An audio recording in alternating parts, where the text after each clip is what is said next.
silakan ke Kiai Yusuf Mansur. Langsung ke Ustadz Syafiq aja, nggak sabar Oh, kita. langsung ke Ustadz Syafiq. Iya dong. Silakan Ustadz Syafiq. Bismillah. Masya Allah, jazakallah khair, videonya langsung muka beliau aja, wajah beliau di layar. Syukran Ustadzana, barakallahu fikum. Assalamualaikum warahmatullahi wabarakatuh. Alhamdulillah, alladzi bi ni'matihi tatimmus salihan. Segala puji bagi Allah Jalla Jalaluh yang karena nikmatnya kebaikan-kebaikan menjadi sempurna. Terlangsungnya acara ini itu semua karena kemuliaan Allah dan kebaikannya kepada kita.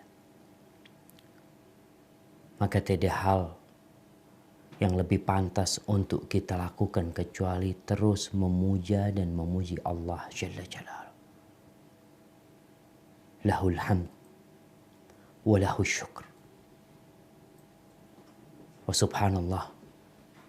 Tapi ternyata sedikit dari hamba-hamba Allah yang bersyukur. Allah sendiri sudah menetapkan, mengatakan wa qalilun min ibadiyasy syakur. Sedikit dari hambaku yang pandai bersyukur. Kebanyakan kita hanya pandai berbicara. Mungkin lisannya bergerak memuji Allah. Mungkin lisannya membaca asma Allah. Tapi entah hati dan raganya apakah ikut memuja dan memuji Allah. Maka kalau kita melihat kenapa Rasul Sallallahu Alaihi Wasallam beliau sholat sampai bengkak kakinya. Pada suatu malam beliau minta izin sama Aisyah, mengatakan, ya Aisyah, kalau engkau izinkan aku ingin bermunajat kepada Rabbku. Suami minta izin sama istrinya. Karena waktu itu memang haknya Aisyah malam itu. Tapi Nabi ingin berjumpa sama Allah Azza wa Jalla. Kata Aisyah radhiyallahu ta'ala anha, ya Rasulullah, inni uhibbu qurbak. Wahai Rasul, aku ingin dekat dengan engkau. Walakinni uhibbu ma tuhibbuhu. Tapi aku cinta dengan apa yang kau cintai. Kalau engkau ingin bermunajat, tafadhol. Nabi malam itu sholat, menangis. Air matanya membasahi pipinya. Membasahi jenggotnya. Membasahi pangkuannya. Membasahi tanah yang di hadapan Nabi alaihi salatu wassalam. Terus beliau menangis. Sampai ketika waktu subuh tiba, Bilal datang. Dia heran melihat Nabi alaihissalatu wassalam dalam kondisi seperti itu. Ya Rasulullah. Dia bilang, ya Rasulullah, kenapa engkau melakukan ini? Wa qad ghafarallahu laka ma taqaddama min dzambika wa ma ta'akhkhar. Padahal Allah sudah selesai urusanmu. Udah diampuni dosa-dosamu yang lalu dan yang akan datang. Lalu apa kata Nabi alaihi salatu wassalam? Afala akun abdan syakura. Apa enggak pantas aku untuk menjadi hamba yang bersyukur? Beliau punya apa beliau? Apa yang beliau miliki sebenarnya? Rumah dari sejak datang ke kota Madinah sampai meninggal dunia enggak pernah ada renovasi. 5 kali 5 rumah beliau. Seringkali beliau makan hanya kurma dan minum air. 2 bulan hanya itu yang beliau makan sallallahu alaihi wasallam. Seringkali beliau datang ke rumah, istrinya bertanya, hal min ta'am, ada makanan yang bisa aku makan? Kata istri, illal ma, enggak ada kecuali air. Apa kata Nabi alaihi salatu wasallam? Idzan ana shaim. Sahabat-sahabatnya terbunuh. Lalu apa sebenarnya yang beliau hendak syukuri? Itu yang mungkin kita tidak sadar. Terlalu banyak nikmat yang Allah berikan kepada kita, jamaah. Yang seharusnya kita harus lebih sering menangis. Seharusnya kaki kita lebih bengkak daripada kaki Rasul sallallahu alaihi wasallam. Allahumma lakal hamdu kullu. Allahumma a'inna ala dzikrika wa syukrika wa husni ibadatik. Wassalatu wassalam ala sayyidil mursalin wa imamil muttaqin qaidil ghurril muhajjalin sayyidina wa maulana wa syafi'ina Muhammad wa ala alihi wa ashabihi ajma'in. Amma ba'd. Ahibati fillah. Kalau bicara doa, kita akan bahas doa di dalam sholat dengan selain bahasa Arab. Tapi sebelum itu, ada satu rahasia doa yang mungkin kebanyakan kita kurang memperhatikan. Banyak di antara kita yang memperhatikan lafal doa yang dia baca, susunan doa yang dia rangkai.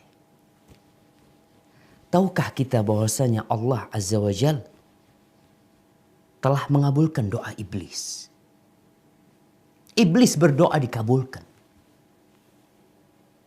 Apa sebenarnya? Kok iblis yang membangkang kepada Allah Azza wa Jal, yang tidak mau sujud kepada Adam ta'ziman lahu? Kenapa? Kok Allah malah mengabulkan doanya ketika iblis mengatakan wa anzirni ila yaumi yub'atsun qala innaka minal munzarin. Allah ceritakan di dalam Al-Quranul Karim orang-orang musyrikin. Ketika mereka berada di atas kapal yang ada di surat Yunus ayat 22-23. Bagaimana tatkala mereka naik perahu, kemudian perahu itu diombang-ambingkan oleh ombak. Waja'ahumul mauju min kulli makan. Ombak itu datang dari segala penjuru. Wa dhannu annahum uhita bihim. Ketika itu mereka yakin udah habis nih. Udah gak ada tempat bergantung lagi. Selesai urusan kita. Da'awullah. Orang-orang musyrikin. Penyembah berhala. Ketika itu mereka da'awullah. Allah kabulkan doanya. Allah selamatkan mereka. Tahu kenapa? Da'awullaha mukhlisina lahuddin. Ikhlas. Mereka melepaskan segala ketergantungan kepada makhluk, kepada benda, kepada siapapun, kepada pejabat. Mereka bergantung hanya kepada Allah saja. Mukhlisina lahuddin. Ini Allah mengatakan ini. Mereka ikhlas. Memohon kepada Allah. Mereka mengatakan la in anjaitana min hadhi lanakunanna minasyakirin. Kalau engkau menyelamatkan kami ya Allah, mereka lupa dengan segalanya kecuali sama Allah Azza wa Jalla. Kalau engkau selamatkan kami dari bencana ini, kami akan menjadi hamba-hamba yang bersyukur. Tapi mereka berdusta. Falamma anjahum idahum yabghuna fil ardi bighairil haqq. Ketika Allah selamatkan mereka, mereka berbuat kemungkaran, mereka melampaui batasnya lagi. Tapi Allah kabulkan doa mereka. Ada apa sebenarnya? Di sini rahasia doa yang perlu kita pelajari. Ketika seorang ikhlas memohon hanya kepada Allah saja, di hati dia segala ketergantungan hilang. Nih sekarang COVID-19 kita lihat, banyak orang itu sibuk dengan social distancing, sama hand sanitizer, sama masker. Taib, ya, kita tahu tuh syariatnya. Kita tahu memang harus seperti itu. Nabi SAW mengatakan firra minal majdum firaraka minal asad. Hendaklah engkau melarikan diri dari orang terkena kusta itu seperti engkau melarikan diri dari singa. Ya. Tapi Nabi mengatakan la adwa sallallahu alaihi wasallam. Nggak ada penyakit menular. Nggak ada. Kenapa Nabi mengatakan kita disuruh melarikan diri dari orang yang terkena penyakit menular agar kita tidak tertular? Tapi di kesempatan lain Rasulullah sallallahu alaihi wasallam mengatakan la adwa, nggak ada penyakit menular.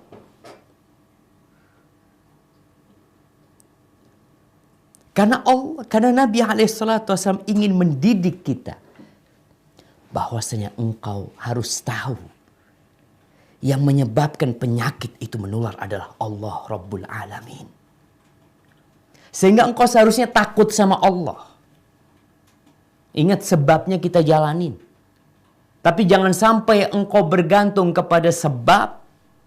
Sibuk dengan menjaga kebersihan diri, kebersihan tangannya, wajahnya, mulutnya. Tapi tidak menjaga kebersihan hati. Kita bisa melihat ada orang positif COVID-19. Satu keluarga nggak ada yang kena kecuali dia.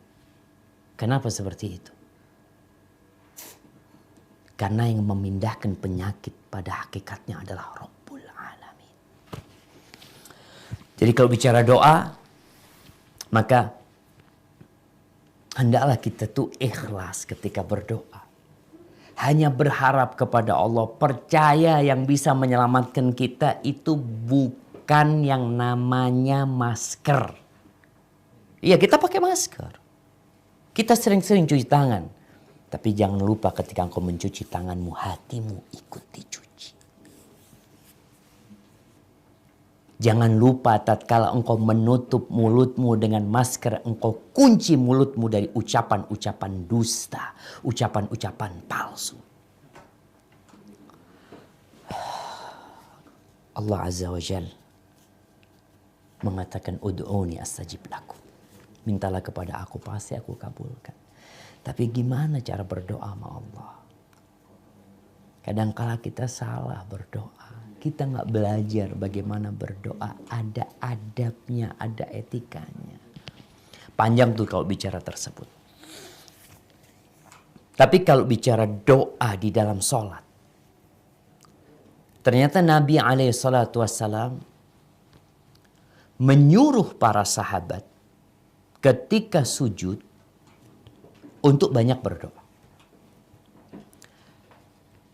Wa idza sajadtum fa'akthiru fihi minad du'a. Faqaminun ayyustajaba lahu. Kalau kalian sedang sujud, banyakin doa. Karena ada harapan besar doa dikabulkan waktu itu. Ketika di penghujung sholat, sebelum salam, Nabi alaihi salatu wassalam menyuruh falyatakhayyar min khairid du'a. Enggaklah dia memilih doa-doa yang baiklah buat dia. Baik, tapi gimana kalau kita nggak hafal tuh doa yang diajarkan Nabi? Gimana kalau kita nggak bahasa Arab? Apa yang akan terjadi dengan sholat kita? Jangan-jangan sholat kita batal nanti. Nah, Ana akan membacakan kitab Al-Mawsu' Al-Fiqhiyah, ensiklopedi fikih ya. Di jilid ke-11 halaman 172. Kitabnya ada PDF-nya, ada aplikasinya, alhamdulillah. Semua bisa menikmatinya sebenarnya. Para ulama disebutkan bahwasanya ada khilaf. Kita kalau bicara fikih akan masuk kepada khilaf. Ada khilaf di antara para ahli fikih. Sebagian mereka mengharamkan. Haram, dosa kalau kita pakai selain bahasa Arab. Sebagian mereka memakruhkan. Terlarang tapi nggak sampai haram. Nggak sampai engkau berdosa. Tapi engkau meninggalkan sesuatu yang mulia. Yang ketiga, membolehkan bagi yang tidak mampu. Membolehkan bagi yang tidak mampu. Maka Anda akan bacakan pendapat mereka. Pendapat ulama Hanafiyah. Pengikut Imam Abu Hanifah rahimahullahu ta'ala, yang dinukil dari mereka memakruhkan. Jadi hukumnya makruh berdoa dengan selain bahasa Arab. Ini kita penting belajar bahasa Arab sebenarnya, jamaah. Kalau kita ingin terlepas dari khilaf tersebut, ingin menyelamatkan diri kita, bukan belajar bahasa Mandarin, bukan belajar bahasa Inggris. Belajar bahasa yang lain nggak masalah, tapi bahasa Arab duluan. Sehingga kita nggak perlu nih kajian seperti ini, nggak perlu. Kajian seperti ini di Arab nggak perlu, karena udah bisa bahasa Arab semuanya. Ya kita kan orang Indonesia, tapi kita Muslim. Quran kita berbahasa Arab. Nabi kita bahasa Arab. Maka yang dinukil dari madhab Hanafi, mereka memakruhkannya. Kenapa? Apa yang menjadi landasan mereka bahwasanya doa di dalam sholat dengan selain bahasa Arab itu makruh? Karena Umar radhiyallahu anhu melarang untuk menggunakan bahasa ajam. Ngomong pakai bahasa ajam itu Umar melarang. Sampai pernah lagi tawaf itu, ada orang berdoa atau ngomong pakai bahasa ajam, dipukul sama Umar. Iyyakum warathanatal ajam. Udah, usah ngomong pakai bahasa selain Arab. Jaga nih bahasa Arab. Jadi kalau melihat dari ilah mereka, karena ia meninggalkan sesuatu yang mulia sebenarnya. Bahasa Arab nih, bahasa yang mulia ditinggalkan. Dan disebutkan bahwasanya larangan menurut mereka, makruhnya buat mereka itu makruh tanzihiyah. Makruh yang gak sampai haram. Tapi kalau di dalam sholat, itu bisa jadi makruh yang sampai haram. Tapi kalau di luar sholat, makruh biasa. Karena dalilnya Umar bin Khattab ketika melarang orang ketika tawaf, mereka menggunakan bahasa selain bahasa Arab. Baik, ini pendapat Hanafiyah. Kenapa kita mulai dengan Abu Hanifah? Karena memang secara susunan madhab itu yang pertama adalah Abu Hanifah, yang kedua Malikiyah, yang ketiga Syafi'iyah, Imam Syafi'i, yang keempat adalah Imam Ahmad bin Hanbal. Adapun insya Allah hal ini tidak diketahui oleh para jamaah. Madhab yang kedua, wa dhahaba al-Malikiyah ila annahu yahrumu ad-du'a bi ghairil Arabiyyah. Dalam madhab Maliki, mereka mengatakan haram berdoa dengan selain bahasa Arab. Ini bicara dalam sholat. Apa ilahnya mereka? Kenapa mereka melarang? Ketika kita bicara hal ini jamaah, kalau memang sudah ada dalil yang mengharamkan, selesai sebenarnya. Tapi ketika ini merupakan istimbatat, kesimpulan-kesimpulan ijtihad para ulama menyimpulkan dari dalil-dalil agama, kemudian disimpulkan muncul hukum fikih. Jadi produk yang mengatakan haram. Ilah mereka, alasan mereka, karena kalau dengan selain bahasa Arab itu yunafit ta'zim. Di situ mengandung penafian pengagungan kepada Allah Azza wa Jalla. Kemudian ulama Maliki Al-Laqani dia mengomentari ucapan Al-Qarafi bil a'jamiyyal majhulatil madlul, dengan bahasa ajam selain bahasa Arab yang enggak difahami. Maka di sini penting, kadang-kala ada orang baca mantra-mantra pakai bahasa Jawa yang enggak ketahui apa yang dia baca. Maka enggak boleh. Ketika membaca sesuatu yang tidak difahami maknanya, maka nggak boleh.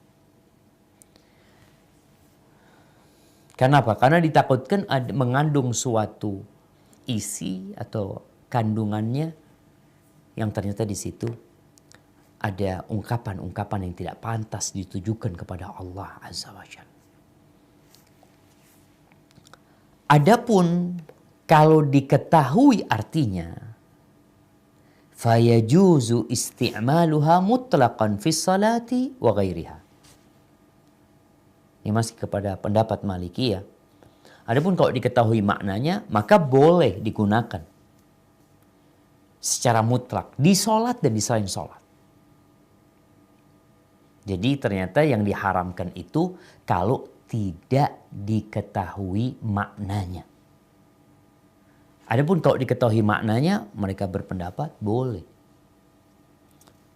Karena Allah berfirman, wa 'allama Adam al-asma'a kullaha. Ini bagaimana Allah mengajarkan kepada Adam semua nama. Artinya bahasa-bahasa yang ada sekarang ini adalah bahasa turunan dari apa yang Allah ajarkan kepada Nabi Adam alaihi salam terhadap nama-nama. Jadi yang ada ini bahasa turunan dari apa yang Allah ajarkan kepada Nabi Adam alaihi salam. Dan Allah berfirman, "Wa ma arsalna min rasulin illa bilisani qaumih." Dan tidaklah kami mengutus seorang utusan, seorang rasul, melainkan dengan lisan kaumnya. Nanti sesuai dengan bahasa kaumnya. Nabi Musa alaihissalam nggak bahasa Arab, bahasa Ibrani. Nabi Isa juga. Nabi Ibrahim wallahu a'lam apa bahasa Syriania. Kemudian kita tahu sendiri di Mesir, apa bahasa Mesir sebenarnya. Sebelum Bani Israel datang ke Mesir, apa bahasa yang digunakan di sana. Kemudian Nabi Lut dan nabi-nabi yang lainnya, mereka punya bahasa sesuai dengan bahasa kaumnya. Allah tidak mengutus seorang utusan melainkan dengan bahasa kaumnya. Ini apa yang ditegaskan oleh Dasuki tentang alasan mereka. Akhirnya yang terlarang itu yang tidak diketahui maknanya. Jadi kalau kita dikasih amalan, kemudian kita nggak tahu artinya, kita baca, maka nggak boleh kita membacanya sampai kita memahami apa makna dari tulisan atau amalan yang diberikan kepada kita. Baik, kita di Indonesia madhabnya Syafi'i. Syafi'i ini sebenarnya keras ya, subhanallah ya. Karena kalau nih khutbah Jumat, kenapa di Indonesia masih ada masjid-masjid yang khutbah Jumat bahasa Arab? Ana itu paling senang kalau masuk masjid yang khutbah bahasa Arab. Karena biasanya nggak lama. Kenapa nggak lama? Karena yang ceramah itu nggak bisa bahasa Arab. Dia cuma baca doang. Karena menurut fadhhab Syafi'iyah fil asah minal madhab, pendapat Syafi'iyah, pendapat yang paling benar dalam madhab Syafi'i, annahu yushtarat an takuna bil Arabiyyah. Khutbah itu harus bahasa Arab. Ini pendapat yang paling benar dalam madhab Syafi'i. Fa in lam yakun thamma man yuhsinul Arabiyyah, kalau ternyata di kampung tersebut, di negeri tersebut nggak ada yang bisa bahasa Arab, walam yumkin ta'allumuha, dan nggak mungkin mempelajarinya, khutiba bi ghairihi atau khataba bi ghairihi, maka orang itu ceramah dengan selain bahasa Arab. Fa in qaddat muddatu imkanit ta'allum. Kalau ternyata waktu belajar sudah habis, artinya nggak mungkin mereka belajar sekarang. Mereka perlu waktu untuk belajar bahasa Arab. Oke, waktunya mamanya 6 bulan. Oke, belajar 6 bulan. Setelah 6 bulan, ini waktu yang memungkinkan orang bahasa Arab. Walam yata'allamu asau kulluhum wala jum'ata lahum. Mereka semua telah melakukan kemaksiatan. Dan nggak ada Jumat buat mereka lagi. Subhanallah. Ini pendapat Syafi'iyah dalam urusan Jumat. Makanya kita jangan heran tatkala kita masuk masjid yang khutbah bahasa Arab. Karena memang menurut pendapat yang lebih roji di dalam mazhab Syafi'i, yang lebih asoh, yang lebih sohi, itu bahasa Arab. Terus gimana? Nggak paham, makanya makmumnya belajar bahasa Arab. Baik, kembali kepada doa di dalam sholat dengan selain bahasa Arab. Ulama Syafi'iyah memiliki pendapat yang terperinci. Mereka membagi. Yang pertama, faqalu ad-du'a fi shalah imma an yakuna ma'thuran aw ghairu ma'thur. Ingat, doa yang dibaca ketika sholat itu ada dua. Ada doa yang sesuai dengan sunnah Nabi SAW. Artinya doa ini memang diajarkan Nabi SAW. Ada doa yang tidak diajarkan Nabi. Doa yang dibuat sendiri. Amma ad-du'a'ul ma'thur fafihi thalathatu awjuh. Adapun doa yang dari Nabi SAW boleh nggak dibaca dengan bahasa Indonesia. Maka dalam masalah doa yang diajarkan Nabi kemudian dibaca dengan selain bahasa Arab, itu ada 3 pendapat. Jadi umpamanya doa Rabbana atina fid dunya hasanah wa fil akhirati hasanah wa qina adzabannar. Boleh nggak dibaca pakai bahasa Indonesia? Anak kurang mantep Ustaz kalau pakai bahasa Arab. Maka ada 3 pendapat di sini. Yang pertama, as-sahhuha, ini yang paling benar. Wa yuwafiquhu ma dhahaba ilaihi al-Hanabila, dan ini sesuai dengan mazhab Hambali. Annahu yajuzu bi ghairi al-arabiyyah lil ajizi anha. Bahwasanya boleh membaca doa yang diajarkan oleh Nabi alaihi salatu wassalam dengan selain bahasa Arab, itu diperbolehkan untuk orang yang tidak mampu untuk membacanya dalam bahasa Arab. Ini pendapat Syafi'i yang paling benar dalam masalah doa yang ma'thur dari Nabi SAW. Wala yajuzu lil qadir. Dan tidak boleh orang yang bisa bahasa Arab kemudian dia menerjemahkan bacaan sholatnya atau doa dalam sholat yang diajarkan Nabi SAW. Umpamanya di akhir sholat Nabi SAW mengajarkan doa, Allahumma inni a'udzubika min adzabil qabr wa min adzabi jahannam wa min fitnatil mahya wal mamat wa min syarri fitnatil masih dajjal. Ya Allah, lalu dia terjemahkan, ya Allah, aku berlindung kepadamu dari azab neraka, dari azab kubur, dari azab neraka, dari fitnah kehidupan dan kematian, dan dari fitnah dajjal. Padahal dia mampu menghafalnya dalam bahasa Arab, dan pendapat Syafi'i, fa in fa'ala batalat salatuh.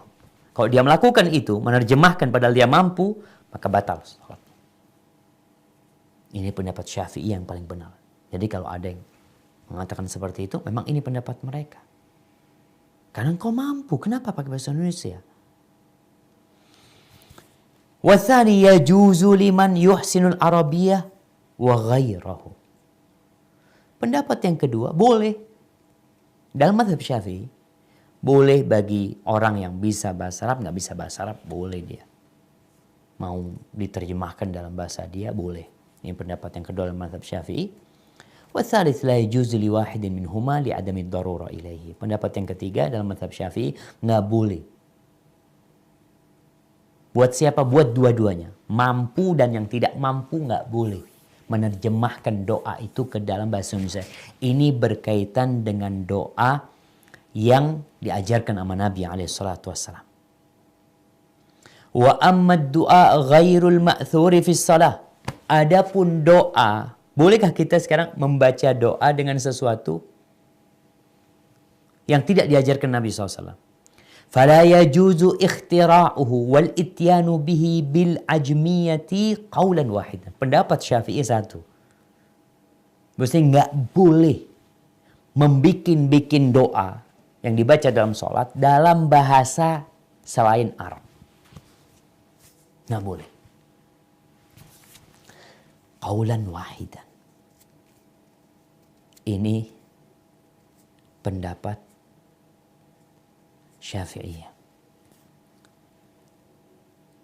Adapun pendapat Hanabila yang tadi kita katakan bahwasanya Syafi'iyah dalam doa yang diriwayatkan dari Nabi SAW, pendapat yang lebih kuat, kalau memang nggak mampu boleh dengan selain bahasa Arab.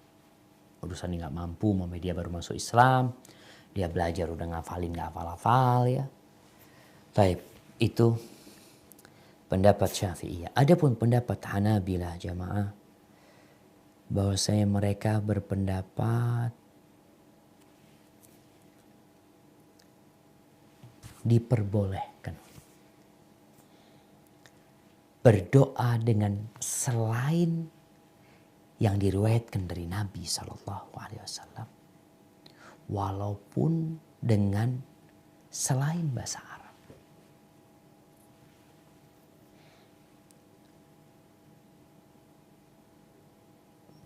Selama isi doanya, kandungan doanya itu baik, tidak mengandung dosa, tidak mengandung pemutusan silaturahim. Akan tetapi, tetap kita harus tahu bahwasanya doa yang ma'thur itu lebih baik. Kenapa? Karena kadangkala kita itu baca doa 5 menit, Padahal yang diminta cuma satu. Sedangkan doa yang diajarkan Nabi SAW pendek. Mengandung kebaikan dunia dan akhirat. Semuanya.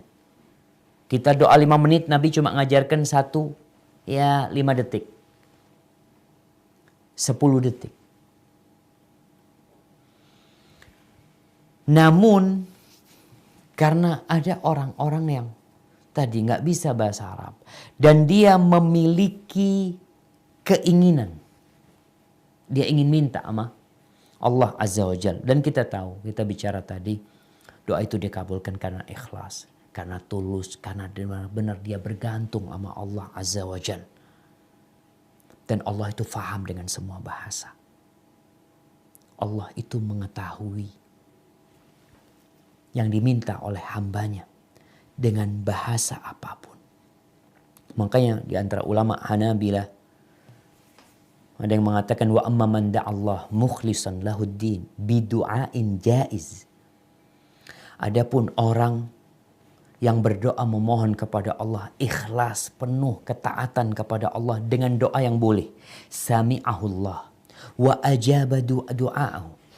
Allah akan mendengarkannya dan Allah akan mengabulkannya sawa'an mu'riban aw malhunan. Baik dia dengan bahasa Arab yang sesuai dengan i'rabnya, yang fasih, atau bahasa Arab yang kacau. Bahkan disebutkan seorang berdoa itu, kalau memang dia tidak biasa dengan, dalam doanya dia tidak biasa dengan i'rab ya, dengan bahasa Arab yang fasih, maka kalau kiranya dia menggunakan bahasa Arab yang fasih itu dalam berdoa, menghilangkan kekhusyuan dia dalam memohon, ya udah pakai bahasa dia, bahasamu sudah. Karena asal doa itu adalah hati. Lisan ini ikut. Karena memang kita suruh minta, suruh panggil Allah Azza wa Jalla. Ada orang yang sibuk memperhatikan kata-katanya, tapi lupa dengan hatinya, akhirnya nggak dikabulkan sama Allah Azza wa Jalla. Karena kata Nabi SAW, la yastajibullah du'aan min qalbin lahin ghafil. Allah itu tidak mengabulkan doa yang muncul dari hati yang lalai, yang gak hadir hatinya. Maka mereka menyebutkan bahwasanya doa yajuzu bil arabiyyah wa bi ghairil arabiyyah, dan doa itu diperbolehkan dengan bahasa Arab atau dengan selain bahasa Arab. Apa dalil mereka? Sekarang sandarannya apa? Karena memang kalau kita lihat tidak ada dalil yang tegas mengatakan harus berbahasa Arab. Cuma memang Nabi SAW karena beliau dari Arab, lisannya mereka orang-orang Arab, bahasa Arab, maka semua doanya dengan bahasa Arab. Mereka berpendapat bahwasanya boleh berdoa dengan selain yang diriwayatkan dari Nabi SAW di dalam sholat. Karena sabda Nabi SAW, thumma yatakhayyar minal mas'alati ma syaa. Ini ketika tasyahud. Hendaklah dia memilih dari permohonan terserah dia. Dalam lafaz lainnya dikatakan thumma yatakhayyar minad du'ai a'jabahu ilaihi fayad'u. Kemudian hendaklah dia memilih dari doa yang menakjubkan dia, kemudian dia berdoa dengan doa tersebut. Maka jamaah rahimakumullah, itu pendapat para ulama berkaitan dengan bolehkah kita berdoa di dalam sholat kita dengan selain bahasa Arab. Orang India pakai bahasa India. Anda lihat pendapat mungkin yang lebih kuat di antara semua itu adalah yang membolehkan bagi yang tidak mampu. Maka berusahalah untuk jadi orang yang mampu. Kenapa? Karena muslim itu yang kuat lebih baik dan lebih dicintai Allah daripada mukmin yang lemah. Kata Nabi alaihi salatu wassalam, al-mu'minul qawi khairun wa ahabbu ila Allah minal mu'minil dhaif. Seorang mukmin yang kuat, kuat imannya yang pertama, kuat ilmunya, kuat ya ekonominya, yang lainnya. Tapi yang pertama kekuatan iman yang membuat dia kuat di segalanya. Karena kalau ekonomi kuat, tapi imannya nggak kuat, dia bakhil. Tapi kalau imannya kuat, ekonominya lemah, dia berbagi dengan apa yang dia miliki. Tetap dia berbagi. Maka yang menjadi tolak ukur adalah kekuatan iman. Kekuatan iman ini akan mendorongmu untuk belajar bahasa Arab. Bahkan para ulama mengatakan al-Arabiyyah minad din. Bahasa Arab itu termasuk dari agama. Bagian dari agama. Kenapa Quran kita berbahasa Arab? Jadi mukmin yang kuat lebih baik dan lebih dicintai Allah daripada mukmin yang lemah. Jadi ini pembahasan kita pada kesempatan kali ini yang berkaitan dengan doa di dalam sholat dengan selain bahasa Arab.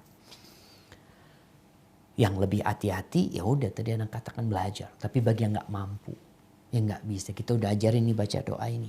Iya, ini doa diajarkan Nabi SAW. Tapi anak punya permohonan sendiri, Ustaz. Anak mau minta sesuatu. Anak punya anak ini durhaka sama anak, Ustaz. Anak ingin mintakan buat dia. Dan nggak bisa bahasa Arab dia. Maka silahkan dia berdoa dengan selain bahasa Arab. Dan orang Arab pun sebenarnya, kalau bicara berdoa dengan selain ma'thur, selain yang diriwayatkan dari Nabi SAW. Karena mereka orang Arab, ya dia biasa doa. Mamanya Allahumma inni as'aluka NMAC, mungkin kayak gitu kata Ustaz Yusuf. Minta NMAC. Allahumma inni as'aluka Avanza. Dia minta apa? Doa yang tidak diajarkan Nabi SAW.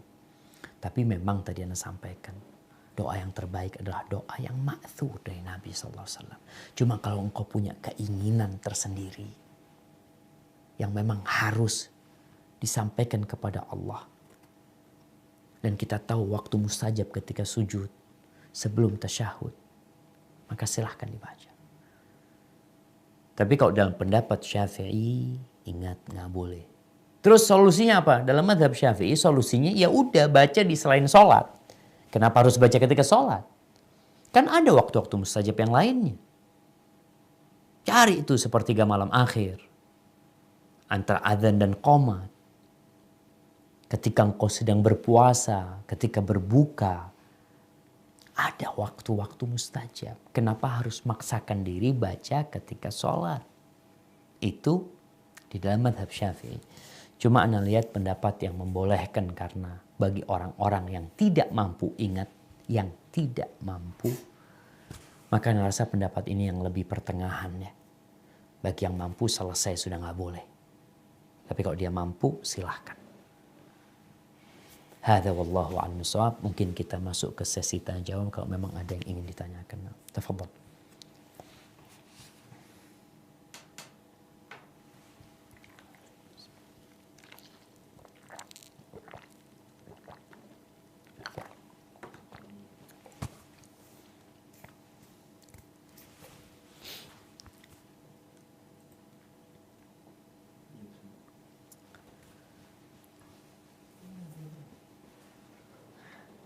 Baik, alhamdulillahirrahmanirrahim. Baru saja kita sama-sama bagaimana penjelasan tentang doa di dalam sujud dengan menggunakan bahasa kita. Baik, jika ada yang ingin bertanya silahkan langsung di unmute barangkali sambil kita menunggu juga guru kita yang lain. Ada Ustaz Yusuf Mansur belum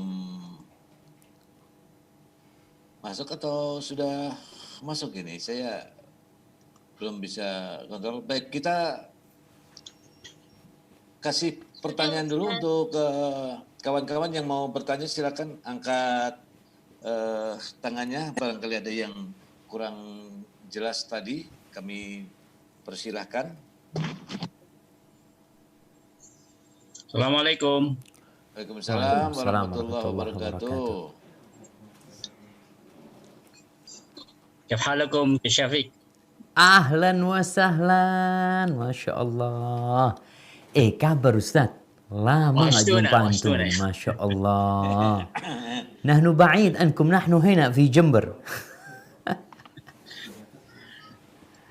Baik.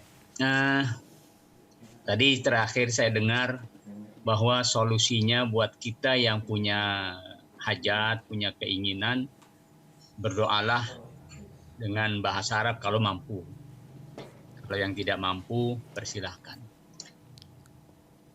Saya pikir keluarga Daku ini terbilang mampu. Sehingga tidak ada kesempatan buat berdoa dengan bahasa Indonesia. Maka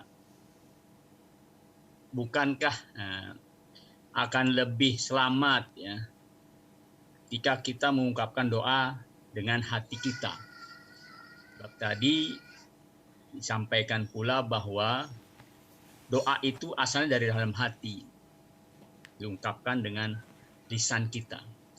Jangan sebaliknya, diungkapkan dengan lisan sementara hatinya lalai.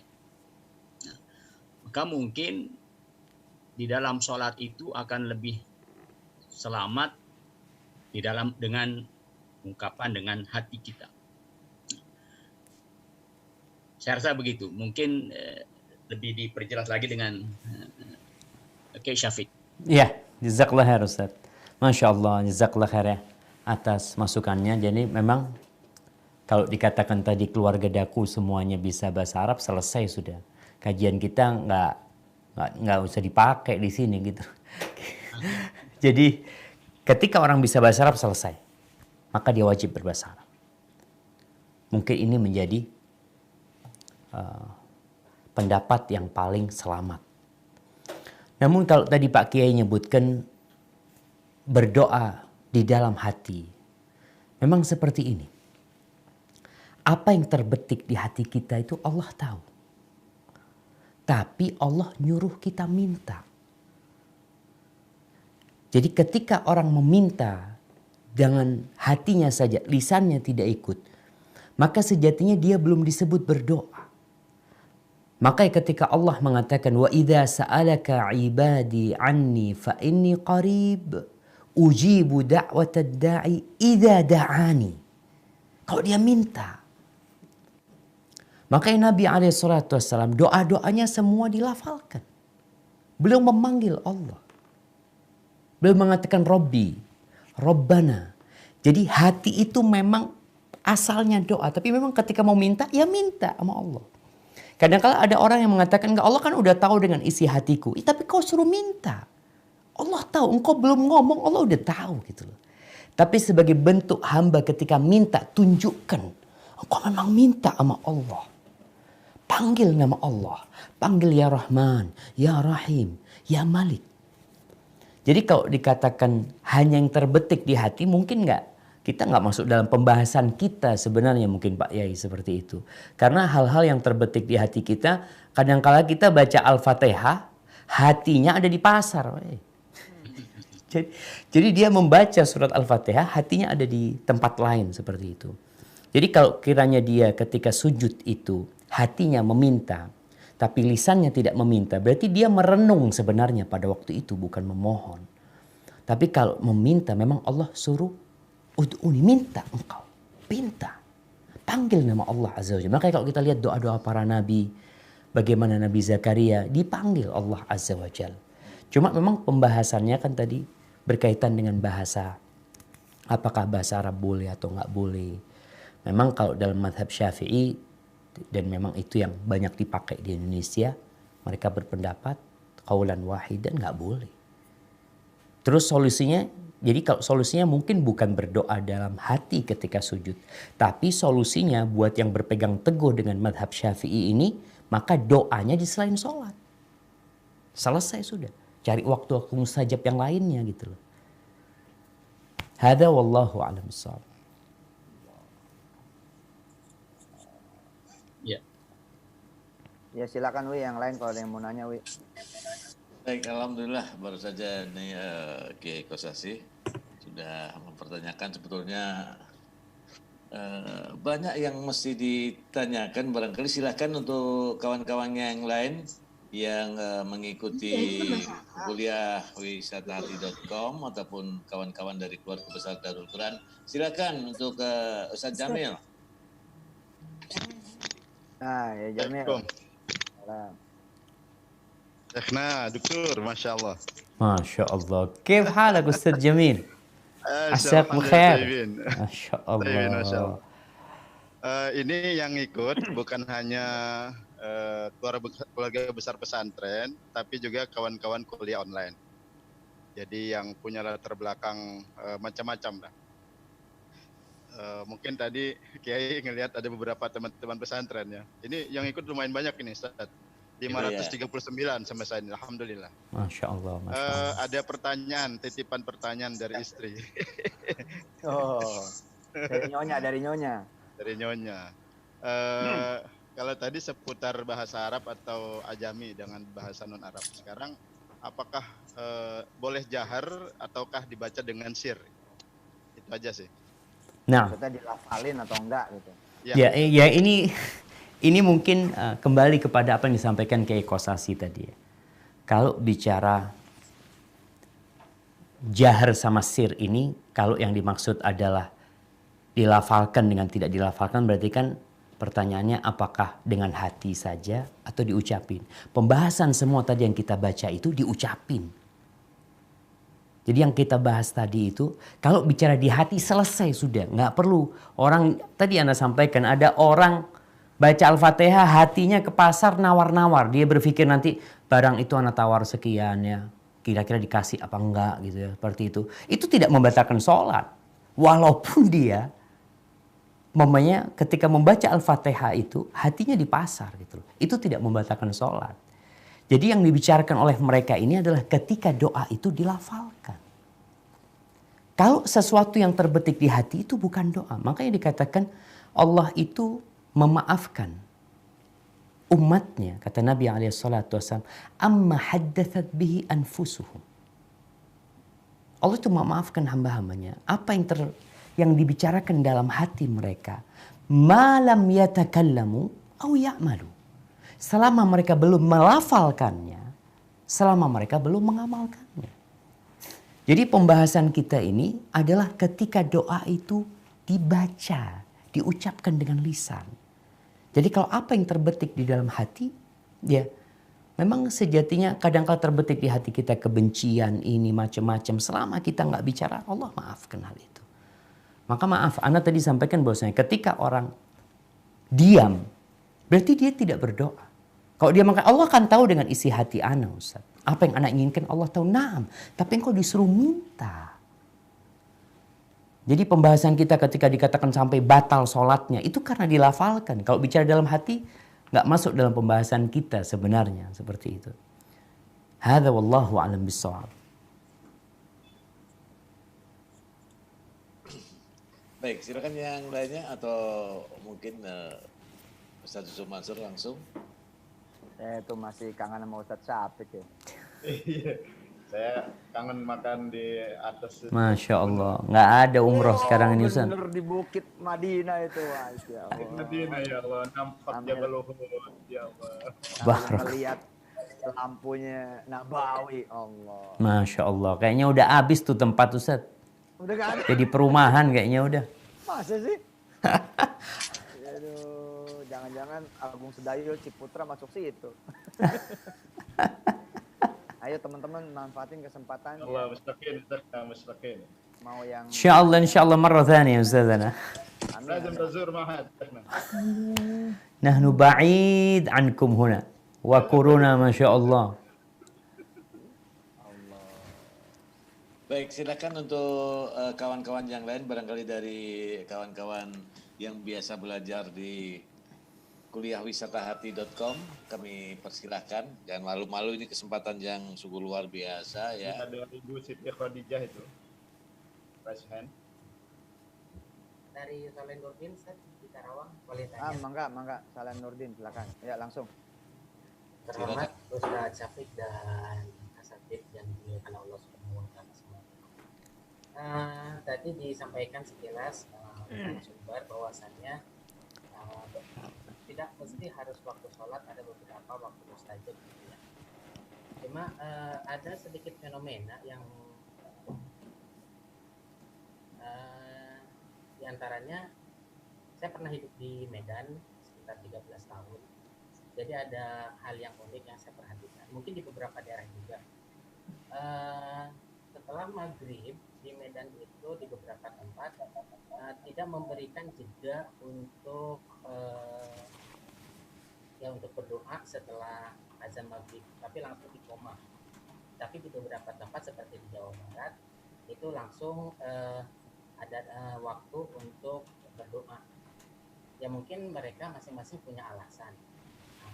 Cuma terkadang ada juga santri ataupun dari pihak lain yang bertanya, kira-kira kalau seandainya muncul kembali pertanyaan tersebut, bagaimana menyikapi, mana yang terbaik, apakah di waktu maghrib itu mungkin yang beralasankan bahwasanya salil maghrib di waktu puasa atau bagaimana, atau apakah lebih baik diberi kesempatan untuk berdoa terlebih dahulu, kira-kira mana yang lebih baik? Mohon pencerahannya Ustaz. Siap. Barakallahu fikum. Baik jemaah. Sebelum ana menjawab pertanyaan ini, kembali kepada pembahasan kita tentang berdoa dengan bahasa selain bahasa Arab di dalam sholat. Masalahnya seperti dari awal yang diungkapkan, memang ada khilaf di antara para ulama. Semua menguatkan pendapat yang mereka ikutin. Jadi kembali kepada kondisi kita. Kalau memang kita sudah mengkaji dan kita melihat ternyata pendapat yang lebih kuat adalah haram umpamanya, seperti pendapat Syafi'iyah, ya kita jangan. Tapi kita tetap perlu menghargai orang lain yang mungkin mereka lebih condong kepada pendapat Hambali umpamanya. Mereka mengikuti pendapat tersebut. Sehingga yang namanya al-ukhuwah al-islamiyah itu tidak sampai rusak gara-gara masalah yang memang ada ruang untuk beda pendapat. Ada permasalahan-permasalahan yang tidak ada ruang untuk beda pendapat, maka selesai, kita nggak boleh khilaf. Tapi ada masalah-masalah yang memang ada ruang untuk beda pendapat, disinilah hati seorang muslim harus luas menerima saudaranya ketika mereka memilih pendapat yang lain, bukan karena asobiyah, bukan karena fanatik, tapi karena mereka ingin mengikuti kebenaran yang berdasarkan kitabullah dan sunnah Rasulullah SAW sesuai dengan apa yang diamalkan oleh para sahabat Nabi. Tapi pertanyaan yang tadi berkaitan dengan fenomena yang ada di beberapa masjid, memang habis adzan langsung qomat. Habis adzan maghrib maksudnya, langsung qomat. Tapi di masjid lain, mereka ada jeda waktu. Mana sebenarnya yang lebih utama? Kalau kita melihat prakteknya Rasulullah Sallallahu Alaihi Wasallam, di beberapa hadis disebutkan bahwa Nabi Alaihi Wasallam mengatakan, "Sallu qabla al-maghrib, sallu qabla al-maghrib, sallu qabla al-maghrib." Salatlah sebelum maghrib, salatlah sebelum maghrib, salatlah sebelum maghrib. Liman sya, bagi yang mau. Hadis ini menunjukkan bahwa di masa Nabi Alaihi Wasallam, Nabi mempersilahkan para sahabat untuk sholat sebelum maghrib. Yang namanya sebelum maghrib adalah sebelum pelaksanaan sholat maghrib, tapi setelah tenggelamnya matahari, setelah masuknya waktu maghrib. Sampai diriwayatkan di Masjid Nabawi itu sebelum maghrib, itu para sahabat banyak yang sholat. Mereka cari tiang-tiang, mereka cari sutroh, mereka pada sholat sebelum maghrib. Maka ini menunjukkan bahwasanya waktu sholat maghrib itu berakhir dengan masuknya waktu isya. Insya Allah hal ini dimaklumi oleh semuanya. Artinya waktu maghrib itu kapan berakhir? Ketika masuk waktu isya. Sebelum masuk waktu isya, masih waktunya maghrib. Namun jangan sampai kemudian kita memberikan jedah yang panjang sehingga memasuki waktu Isya. Kalau kita lihat di beberapa masjid di bulan Ramadan, Masya Allah. Masjid-masjid yang sebelumnya nggak ngasih waktu, tapi kalau di bulan Ramadan mereka ngasih waktu. Karena untuk berbuka. Jadi apa alasannya ketika dia berpendapat waktunya nggak muasa sehingga dia langsung sholat, seharusnya di bulan Ramadan pun langsung dia sholat. Tapi ternyata di beberapa masjid mereka kasih waktu untuk berbuka. Dan waktu berbuka itu mungkin 4-5 menit di sebagian masjid ya. Ada yang mungkin 7 menit, ada yang 10 menit. Maka ana lihat untuk memberikan kesempatan melaksanakan beberapa sunnah yang memang bisa dikerjakan. Seperti sholat sebelum maghrib yang tidak masuk rawatib yang muakkada, yang bisa dikerjakan oleh orang. Maka lebih baik dikasih kesempatan mereka untuk ya mau tidak mau jamaah. Ketika dikumandangkan adzan di masjid itu orang keluar dari rumahnya. Orang dengar adzan itu ambil wudu. Karena dia dipanggil. Tapi kalau ternyata di masjid tidak memberikan jeda waktu untuk dia berjalan kaki menuju ke masjid. Gak semua orang rumahnya dekat.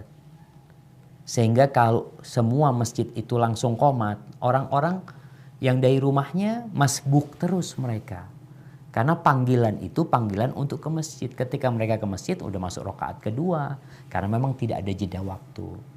Wallahu a'lam bishawab. Menurut ana ketika kita memberikan waktu yang cukup ya, tapi tidak sampai terlambat karena memang waktu maghrib tidak seperti waktu sholat lainnya, insya Allah itu akan lebih baik. Hada wallahu a'lam bishawab.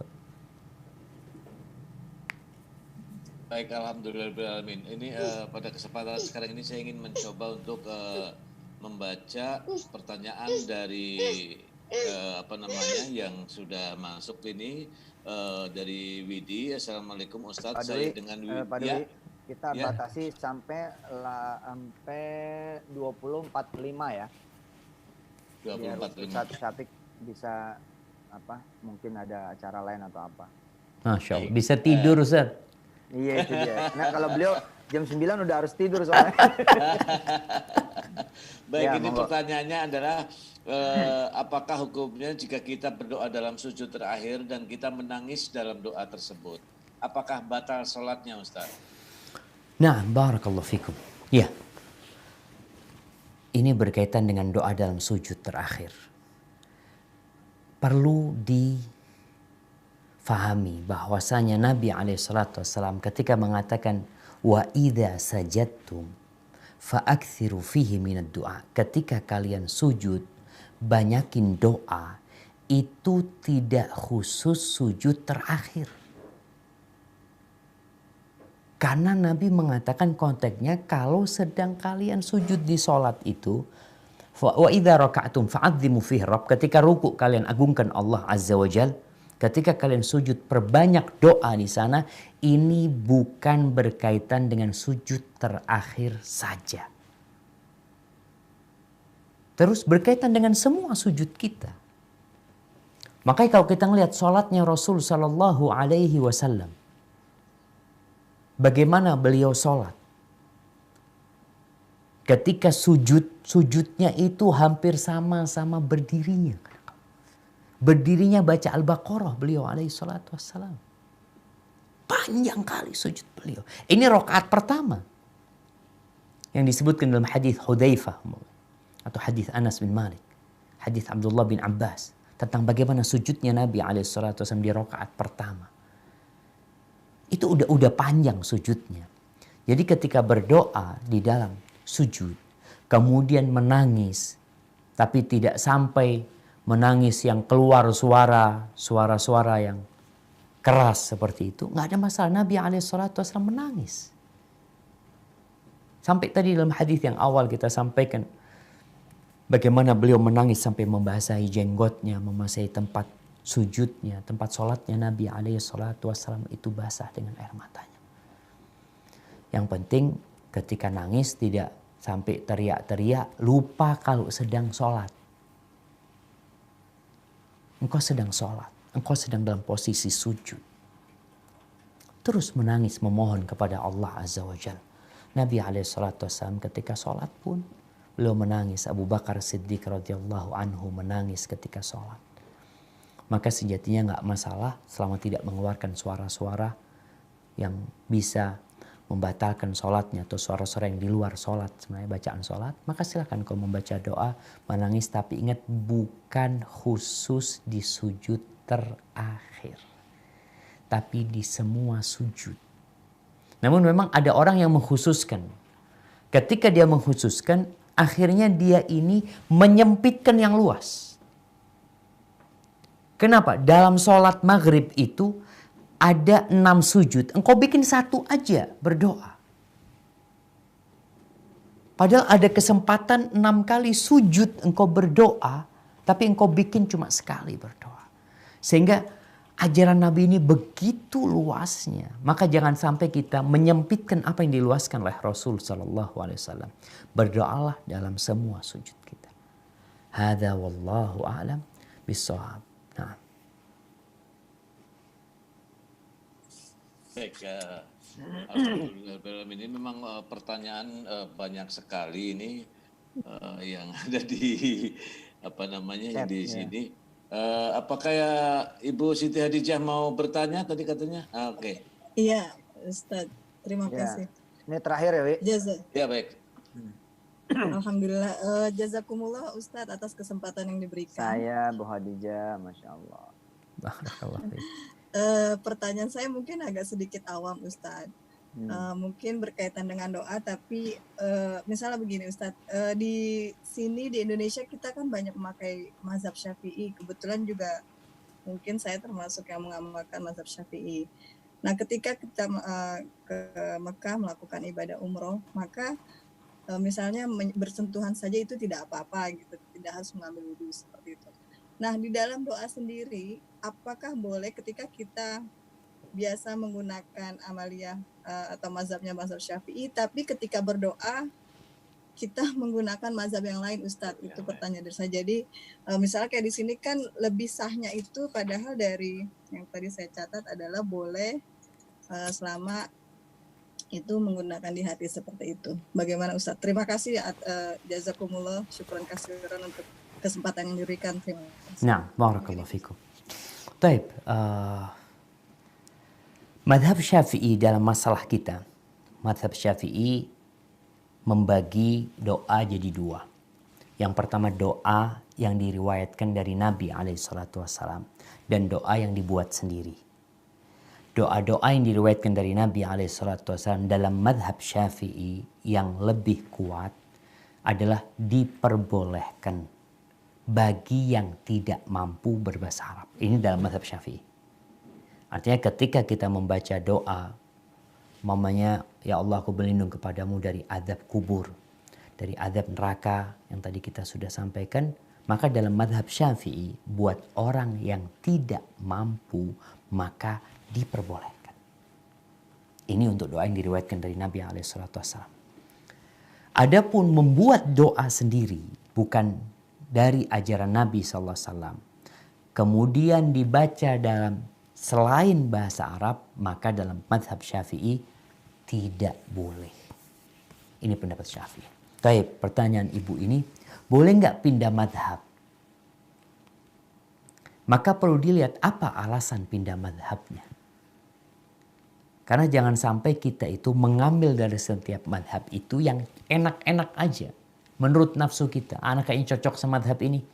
Berangkat ke Mekah, aduh ini wudhu, anak harus wudhu terus. Enggak lah, anak mau pindah madhab Maliki atau madhab Hambali lah. Supaya tidak batal wudhunya. Kalau sekedar mencari kemudahan, tanpa memperhitungkan kekuatan madhab tersebut secara dalil. Mamanya di Indonesia ada janda-janda ngelihat anak mau kawin, wali anak nggak memberikan izin, Ustaz. Ahsan anak pakai madhab Hanafi, kan boleh nikah tanpa wali buat janda. Akhirnya dia pindah ke madhab Hanafi hanya untuk mencari kesenangannya. Maka ini nggak boleh. Tapi kalau ketika dia melihat dia madhabnya Syafi'i secara amilnya, kemudian dia lihat dalam kondisi seperti ini, kok anak lebih condong kepada madhab Hambali umpamanya ya, karena memang kondisinya nggak mampu. Kemudian dia karena orang awam ini nanti madhabnya itu adalah madhab ulamanya. Dia minta fatwa. Ketika dia mendapatkan fatwa dari ulamanya, karena dia tidak bisa mengkaji dalil, kemudian dia merasa hatinya srek kepada ulama tersebut, kemudian dia ambil madhab yang disampaikan oleh para ulama tersebut, nggak apa-apa buat dia. Nggak berdosa dia dalam kondisi seperti ini gitu loh. Bukan berarti kemudian dia juga dikatakan keluar dari madhab Syafi'i, karena dia memang orang awam yang dia ikut pendapat ulama. Dia minta fatwa disampaikan, ya sudah dia ikutin. Ketika dia tidak mampu untuk mengkaji, maka nggak ada masalah insya Allah. Hadza wallahu a'lam bissawab. Allah. Ya. Oke. Cukup kali Pak Dwi. Nanti sesi biar kangen sama Ustaz Syafiq. Biar kita minta lagi. Ini Kiai Kosase barusan melambaikan tangan. Oh iya, silakan Kiai Kosase, mangga. Masih perlu waktu sebetulnya nih. Masya Allah, Masya Allah. Fadal Pak Yai. Tapi nggak apa-apa lah. Ini waktu berharga. Pak Dokter, ini nampaknya kita perlu perlu pilih pendapat ini. Kalau tadi kan sudah disampaikan ini pendapat Imam Syafi'i, ini pendapat Imam Hanafi. Barangkali kami perlu kira-kira nih yang mana ya yang patut kita lakukan, kita jalankan. Ingin dapat pilihan lah dari Pak Dokter ini. Nah, barakallahu fikum. Ya, kalau bicara pendapat ana, setelah ana mengkaji ya, ana melihat kondisi umat manusia yang tidak semuanya bisa bahasa Arab. Yang pertama, mereka hendaklah belajar bahasa Arab. Artinya tetap seorang muslim itu dianjurkan untuk belajar bahasa Arab. Tunjukkan semangat dia untuk mengkaji agamanya. Untuk berbicara dengan bahasa yang nabinya Shallallahu Alaihi Wasallam berbicara dengan bahasa tersebut. Yang Jibril alaihissalam membawa kalamullah kepada Nabi dengan berbahasa Arab. Dan disampaikan oleh Nabi alaihissalam kepada umat manusia dalam bahasa Arab. Sehingga kita lihat Mesir yang awalnya negara Egypt, negaranya Fir'aun pada waktu itu. Kemudian dikuasain oleh Muqawqis, oleh Romawi. Jadi negeri Arab, berbahasa Arab mereka kemudian. Kemudian Maroko menjadi bahasa Arab. Sudan berbahasa Arab. Aljazair berbahasa Arab. Itu negeri-negeri Afrika. Mereka berbahasa Arab gitu.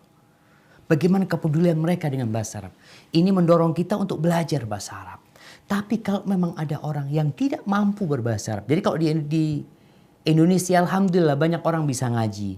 Banyak orang menghafal doa-doa Nabi SAW dalam bahasa Arab sehingga dia bisa membacanya dalam bahasa Arab. Tapi kalau memang ada orang yang tidak mampu berbahasa Arab dan dia punya keinginan, dia memiliki keinginan yang dia nggak tahu harus dengan bahasa Arab. Tadi kita sampaikan kalau dirakit bahasa Arab akhirnya dia juga nggak paham, dia sekedar mengulangi ucapan kata-kata yang dia tidak memahaminya sehingga tidak ada kekhusyuan pada diri dia. Maka ana lihat bagi orang yang tidak mampu. Tafadhol.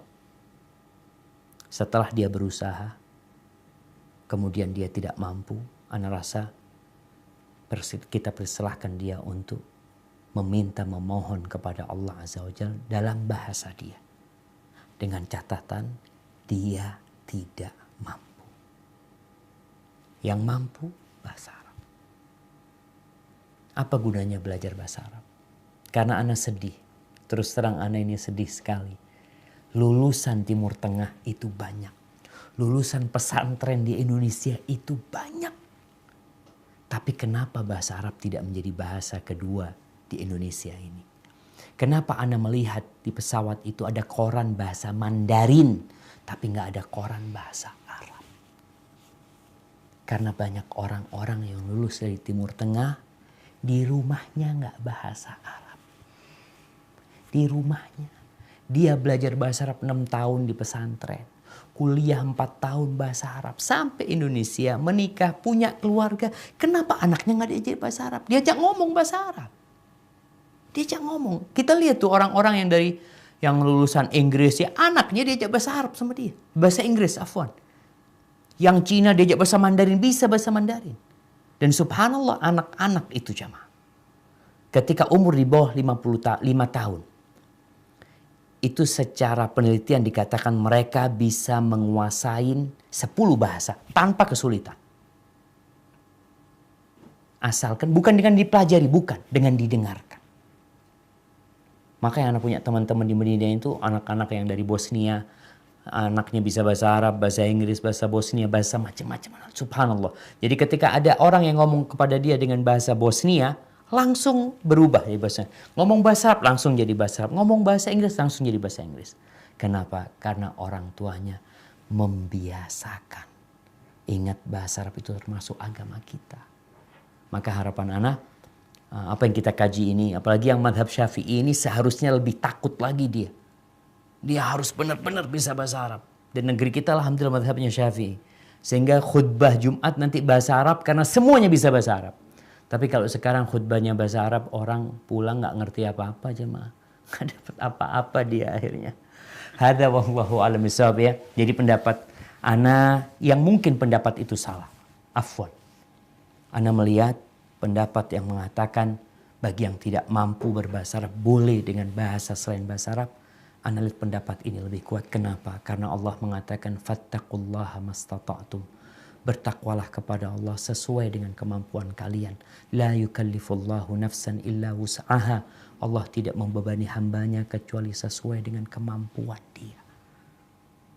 Sampai sebagian ulama berpendapat kalau ada orang yang zikirnya nggak bisa bahasa Arab. Karena dia dari orang ajam sampai dia baca subhanallah walhamdulillah mau kesulitan dalam bahasa tersebut. Kalau tidak mampu mau gimana lagi? Jadi kondisinya orang yang tidak mampu. Kalau masih mampu belajar, belajar. Hadza wallahu a'lam. Mungkin seperti itu Pak Kiai.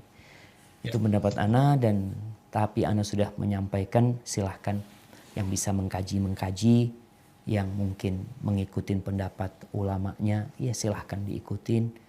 Kemudian dijalankan, yang penting tetap menjaga hati untuk saling menghormati dan menghargai. Hadza wallahu a'lam bishawab. Alhamdulillah.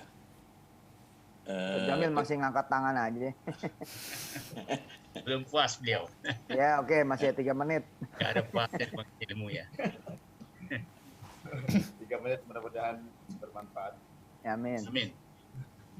Ini sih pertanyaan umum ya dari jamaah kita. Ustaz, boleh gak berdoa minta dunia sama Allah? Di mana? Di sujud atau di luar? Ketika sujud, Kiai. Nah, Oke. ya. Jadi subhanallah ya, Allah itu menyuruh kita berdoa. Ud'uni astajib lakum. Mintalah kepada aku, pasti aku kabulkan.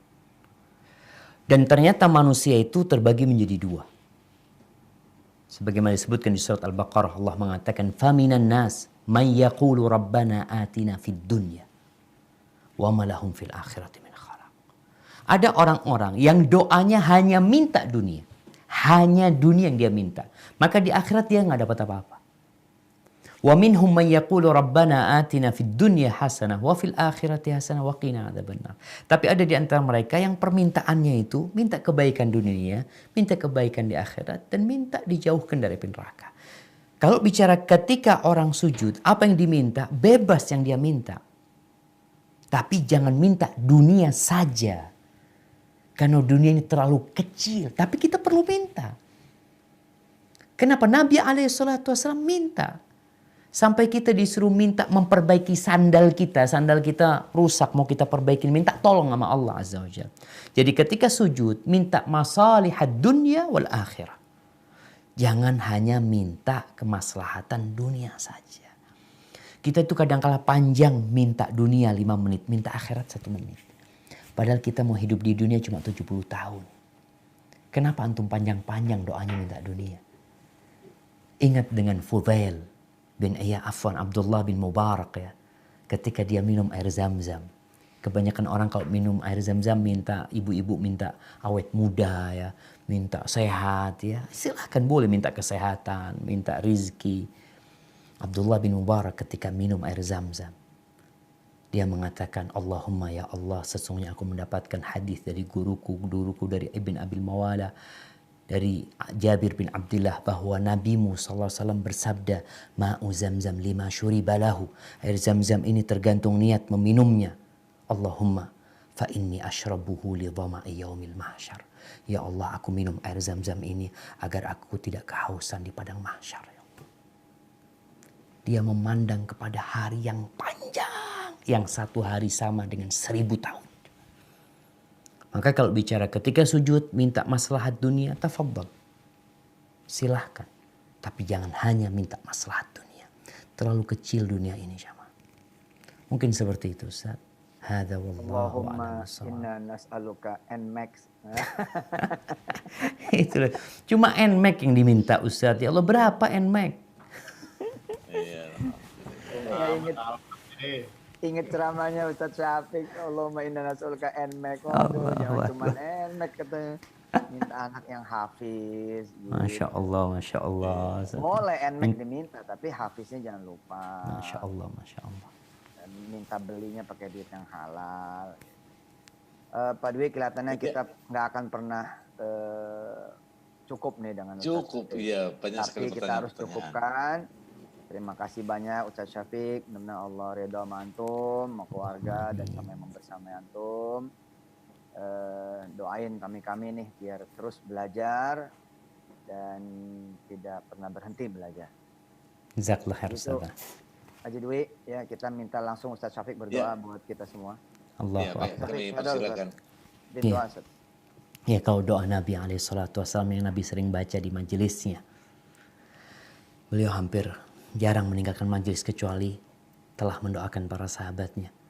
Beliau mengatakan, Allahumma qsim lana min khasyiatika ma tahulu bihi bainana wa baina ma'asik wa min ta'atika ma tuballighuna bihi jannatak wa min al-yaqini ma tuhawwinu bihi alaina masa'ib ad-dunya wa matti'na bi asma'ina wa absarina wa quwwatina ma ahyaytana waj'alhu al-waritha minna waj'al tha'rana 'ala man zalamana wansurna 'ala man 'adana wa la taj'al musibatana fi dinina wa la taj'al ad-dunya akbar hammina wa la mablagha 'ilmina wa la tusallit 'alaina man la yarhamuna rabbana la tuzigh qulubana ba'da idh hadaytana wa hab lana min ladunka rahmah innaka antal wahhab rabbana atina fid dunya hasanah وفي الآخرة حسنة وقنا عذاب النار وسبحان ربك رب العزة عما يصفون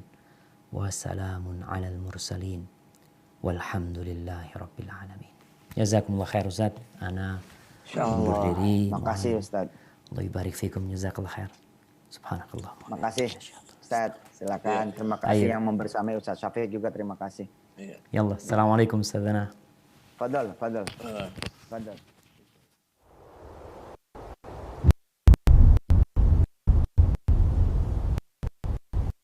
Klik tombol berikut untuk mendapatkan update ilmu yang bermanfaat.